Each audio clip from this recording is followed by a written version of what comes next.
So well buddies, welcome back to my channel and once again I am here to tell you conditional sentences। तो guys आज फिर मैं आप लोग के सामने बहुत ही इंटरेस्टिंग टॉपिक लेकर आया हूँ जिसका नाम है कंडीशनल सेंटेंसेस। अक्सर आपने देखा होगा जब बात आती है कंडीशनल सेंटेंसेस की तो अक्सर लोग उसमें कंफ्यूज हो जाते हैं किस तरह बनाएं किस तरह बोलें। लेकिन आज जो है मैं आपको बहुत ही आसान तरीके से बताने जा रहा हूं, समझाने जा रहा हूं। और सबसे पहले मैं आपको बताना चाहता हूं कि अगर आप लोग मेरे इस चैनल पर नए हैं तो अभी चैनल को सब्सक्राइब करिए ताकि आने वाली सभी वीडियो की नोटिफिकेशन आपको समय से मिल सकें। देखिए कंडीशनल सेंटेंस होते क्या हैं। कंडीशनल सेंटेंस जब बात आती है कंडीशनल सेंटेंस की तो पहले उसको समझ लेते हैं, उसके बाद हम आगे बढ़ते हैं। जब कंडीशन की बात आती है तो कंडीशन का मतलब होता है कि उसमें शर्त होती है कि भैया अगर ये काम होता है तो ऐसा काम होगा, अगर ये हुआ तो ये होगा, पक्का तय है, मतलब कंडीशन है। तो इसमें जो होती है तो इस कंडीशन के अंदर एक काम दूसरे काम पर निर्भर, तो हमको जब यहाँ पे फैक्ट बताना होता है तो हम वहाँ पे कंडीशनल टाइप 0 का इस्तेमाल करते हैं, वहाँ पे उसका यूज़ करते हैं। पहली चीज़ जो आपका इफ़ क्लॉज होता है ये आपकी कंडीशन को दिखाता है। इफ़ क्लॉज जो होता है आपकी कंडीशन को दिखाता है और जो आपका मेन क्लॉज होता है वो उसका रिजल्ट दिखाता है। तो जब हमको इस तरह से बात करना होता है तो हम वहाँ पे कंडीशनल टाइप 0 का यूज़ करते हैं, इस्तेमाल करते हैं। इसका स्ट्रक्चर क्या होगा, स्ट्रक्चर पहले हम समझते हैं। सबसे पहले हमको यहाँ पे इफ़ या तो फिर व्हेन लगाना होता है, ठीक, अगर या फिर जब इस तरह बात आती है तो हम अकॉर्डिंग टू सिचुएशन के हिसाब से या सेंटेंस के हिसाब से वहाँ पे इफ़ या तो व्हेन लगा सकते हैं, ठीक। उसके बाद सिंपल प्रेजेंट टेंस और उसका क्लॉज लगा करके हमको फिर जो दूसरा क्लॉज दिखाना होता है वो भी हमारा सिंपल प्रेजेंट टेंस में होता है। इसको सिंपल प्रेजेंट टेंस को आप ये समझिए डू डज वाला यूज़। जैसा मैंने कहा था मैं आता हूँ जाता हूँ, आप आते हैं जाते हैं, वो आता है जाता है। तो अब मेरी बात आती है तो आए के बाद वर्ब मतलब एक्शन का फर्स्ट फॉर्म आता है और अगर तीसरे बंदे की बात आ जाती है तो वहाँ पे एक्शन में एस या ई एस का यूज़ होता है, तो वही वाला इस्तेमाल वही वाला यूज़ होता है। तो यहाँ पे दोनों जो क्लॉज होंगे इसके अंदर आपको डू डज से ही बनाना होता है, सिंपल प्रेजेंट टेंस से ही बनाना होता है। चलिए सबसे पहले हम एक एग्जांपल देखते हैं। एग्जाम्पल मैंने कहा सर कि अगर हम गर्म कपड़ा पहनते हैं तो हमको ठंडी नहीं लगती है, तो ये साइंटिफिक ट्रूथ है। अगर कपड़ा पहनते हैं हम गर्म तो हमको ठंडी नहीं लगती भैया। तो इसको किस तरह बोलिएगा, आप बोलिएगा if we wear warm cloth. क्या बोलिएगा, if we wear warm cloth we do not feel cold. तो एक क्लॉज जो है दूसरे क्लॉज पर निर्भर है, मतलब इस पर डिपेंड है। अगर ऐसा होता है तो ऐसा होता है, अगर हम कपड़ा गर्म पहनते हैं तो ठंडी नहीं लगती है। तो ये समझ में आया। I hope you are getting well. उम्मीद है कि आपको समझ में आ रहा होगा।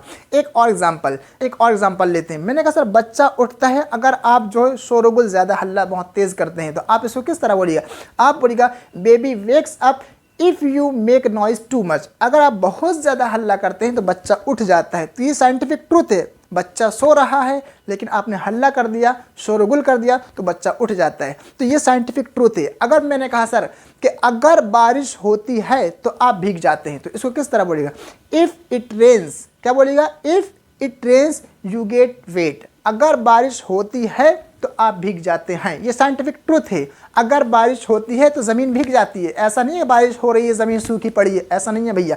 तो यहाँ पे हमको जब साइंटिफिक ट्रूथ दिखाना होता है तो हम वहाँ पे कंडीशनल टाइप 0 का यूज़ करते हैं, उसका इस्तेमाल करते हैं। एक और एग्जांपल देखते हैं। अगर इसी को आपको व्हेन से बनाना होगा तो किस तरह बनाइएगा, आप बोलिएगा आई फील हेल्दियर, मतलब मुझे जो है हेल्दी लगता है वेन आई वर्क आउट, जब मैं एक्सरसाइज वगैरह करता हूँ। तो मतलब अगर ये काम करता हूँ तो ये काम होता है। मैं फील करता हूँ कैसा, मतलब एक तरीके से हेल्दी फील करता हूँ कब, जब मैं वर्कआउट करता हूँ। तो एक कंडीशन जो है दूसरी कंडीशन पर डिपेंड है, मतलब इस पर निर्भर है। ये काम होता है तो ये काम होता है मेरे भैया। समझ में आ रहा है। चलिए एक और, जैसा मैंने कहा सर कि लोग ज़्यादा टैक्स पे करते हैं जब वो ज़्यादा पैसा कमाते हैं। तो एक चीज़ जो है दूसरे पर डिपेंड है ना, समझ में आ रहा है। तो इसको किस, तो आप इसको किस तरह बोलिए, आप बोलिए पीपल पे मोर टैक्सेस। क्या बोलिएगा, people pay more taxes when they earn a lot of money, मतलब जब वो बहुत ज़्यादा पैसा कमाते हैं तो उनको ज़्यादा से ज़्यादा टैक्स भी पे करना पड़ता है। तो यहाँ पे दोनों, यहाँ पे जब हमको कंडीशन का रिजल्ट दिखाना होता है तो हम वहाँ पे कंडीशनल टाइप 0 का यूज़ करते हैं, उसका इस्तेमाल करते हैं। एक और एग्जाम्पल, जैसा मान लीजिए एक गिलास में पानी है, ठीक है ना, या फिर एक आपके पास लोटा है या मग है, कोई भी चीज़ हो सकती है, एक बर्तन है उसमें आपके पास पानी है, उसको आप क्या करते हैं, जमाते हैं, फ्रिज में रखते हैं। जब आप उसको जमाते हैं तो पानी क्या हो जाता है, वो आइस, मतलब वो एक बर्फ बन जाता है। तो आप इसको किस तरह बोलिए, आप बोलिए वेन वी कूल वाटर, मतलब जब हम पानी को ठंडा करते हैं, ठंडा मतलब फ्रिज में रखकर उसको जमाते हैं, इट टर्न्स इनटू आइस। तो ये जो है एक तरीके से आइस, मतलब ये बर्फ बन जाता है। आपको ये पता ही होगा, साइंटिफिक ट्रूथ है इसके अंदर। अगर भैया आप पानी को जो है ठंडा करेंगे, मतलब फ्रिज के अंदर रखेंगे, तो ये जो पानी है ये बर्फ की शक्ल इख्तियार कर लेगा, मतलब बर्फ की शक्ल वाला हो जाएगा। तो इस तरह से जब हमको बताना होता है तो कंडीशनल टाइप 0 का यूज करते हैं। एक और एग्जांपल हम देखते हैं, बड़ा प्यारा एग्जांपल। जैसा फॉर एग्जाम्पल मैंने कहा सर, अगर आपके पास एक अच्छी जॉब है तो आपकी ज़िंदगी जो है, आपकी लाइफ जो है वो सिक्योर है, मतलब एकदम ठीक ठाक है, आपकी लाइफ एकदम सेटल है। तो आप उसको किस तरह बोलिएगा, आप बोलिएगा if you have good job, ये कंडीशन है आपकी, और जो आपका रिजल्ट है वो क्या है, your life is secure, your life is secure. मतलब कंडीशन ये है कि अगर आपके पास जॉब है तो भैया आपकी जो लाइफ है, आपका जो जीवन है वो सिक्योर है। तो इस तरह से भी आप बना सकते हैं। एक और एग्जाम्पल, जैसा फॉर एग्जाम्पल मान लीजिए मैंने कहा सर, जब वो मुझे कॉल करता है तो मैं अच्छा महसूस करता हूँ, मुझे बड़ा अच्छा लगता है। तो ये कंडीशन है ना, कंडीशन क्या है आपकी कि वो कॉल करता है, तो रिजल्ट क्या है, आपको अच्छा लगता है। तो ये दोनों चीज़ एक में एक पर डिपेंड होती हैं, उस पर निर्भर होती हैं, तो हम वहाँ पे इसका यूज़ करते हैं। तो आप इसको किस तरह बोलिएगा, आप बोलिएगा if he calls me I feel happy, अगर वो कॉल करता है तो मुझे अच्छा लगता है, मतलब मैं बड़ा अच्छा महसूस करता हूँ। तो इस तरीके से आप बना सकते हैं।